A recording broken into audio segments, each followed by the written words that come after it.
नमस्कार दोस्तों, मैं हूं शिवकांत गौतम। स्वागत करता हूं आप सभी का। सोनाली फोगाट, क्या उनकी करोड़ों की प्रॉपर्टी उनकी जान की दुश्मन बन गई, जो उनके ही पीए ने इस तरीके की साजिशें रची? क्योंकि परिवार का और बाकी जितने भी जानकार लोगों का मानना है, उनका यही कहना है कि ये सारा किया धरा पीए का है और सारा का सारा कांड पैसों की खातिर है।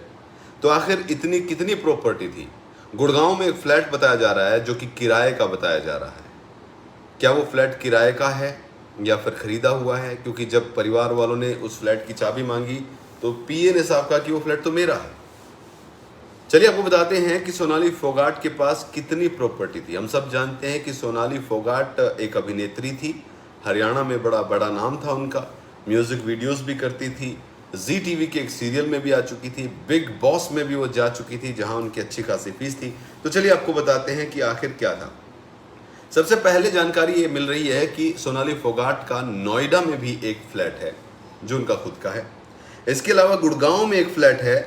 वो फ्लैट किराए पे है या खरीदा हुआ है, अभी तक इसके बारे में कुछ पता नहीं है। 2,74,00,000 की चल संपत्ति उनके पास, अगर हम बोलें तो कैश वगैरह अकाउंट्स में, और सोना 50 तोले से ज़्यादा सोना उनके पास बताया गया है। 25,61,000 रुपये कैश बताया गया है। इसके अलावा गंगवा गांव जो है, जो हिसार के बिल्कुल साथ है, वहां एक बड़ा प्लॉट उनके पास है। ढंडूर फार्म हाउस, जिसके बारे में कहा गया कि 10 एकड़ में फैला है, 12 एकड़ में फैला है, तो आपको बता दूं कि टोटल ये जो है यहाँ पर 13 एकड़ जमीन जो है वो इनके परिवार की है, जिसमें से 6.5 एकड़ जो जमीन है वो सोनाली फोगाट के नाम है, क्योंकि संजय फोगाट उनके पति जो थे उनके नाम ये थी। ये जो फार्म हाउस है ये 3 से 3.5 एकड़ में बना हुआ है। इसके अलावा जो बाकी 3 एकड़ जमीन बचती है, 3.5 एकड़ जमीन बचती है, वो खेती उसमें होती है।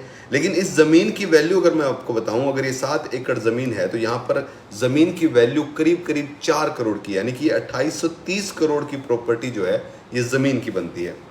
सोनाली के पास ये जमीन है। इसके अलावा बिग बॉस में वो शिरकत करने गई थी, तो बिग बॉस में उनकी फीस 80,000 रुपये बताई गई थी।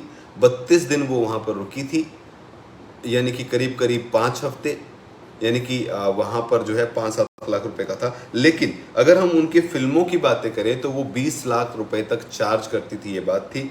इसके अलावा अगर हम उनकी पृष्ठभूमि देखें तो वो राजनीति से भी जुड़ी हुई थी, और बहुत सारे ऐसे काम हैं जो वो कर रही थी, जिनके बारे में परिवार जो है जानकारी इकट्ठा कर रहा है। कुल मिलाकर ओवरऑल अगर सारी प्रॉपर्टीज की बात की जाए तो सोनाली फोगाट की प्रॉपर्टी या नेटवर्थ जो है वो करीब करीब 35 से 40 करोड़ रुपए की आंकी गई है, जिसमें ज्यादातर उनकी प्रॉपर्टी की वैल्यू जो है वो उस फार्म हाउस की और जमीन की है। इसके अलावा संत नगर में उनके पास एक कोठी भी थी, जिसकी कीमत करीब करीब 2.5-3 करोड़ रुपए बताई जा रही है। तो कुल मिलाकर 40 करोड़ की मालकिन जो है वो एक नंबर में यहाँ पर निकल कर आ रहा है। फिर राजनेता हैं, पॉलिटिशियन हैं, तो और भी बहुत सारे काम होंगे। इसके अलावा उन्होंने बहुत सारा इन्वेस्टमेंट भी इधर उधर किया होगा अपने कामों में, जो आने वाले समय में पता चलेगा। तो कुल मिलाकर अपनी बेटी यशोधरा के लिए 40 करोड़ से ज़्यादा की प्रॉपर्टी जो है वो छोड़ कर गई हैं सोनाली फोगाट। सोनाली फोगाट के बाद यशोधरा की यशोदा कौन बनेगी? ना पिता है ना माता है। कहाँ रहेंगी अब यशोधरा? थोड़ी देर में बताऊंगा।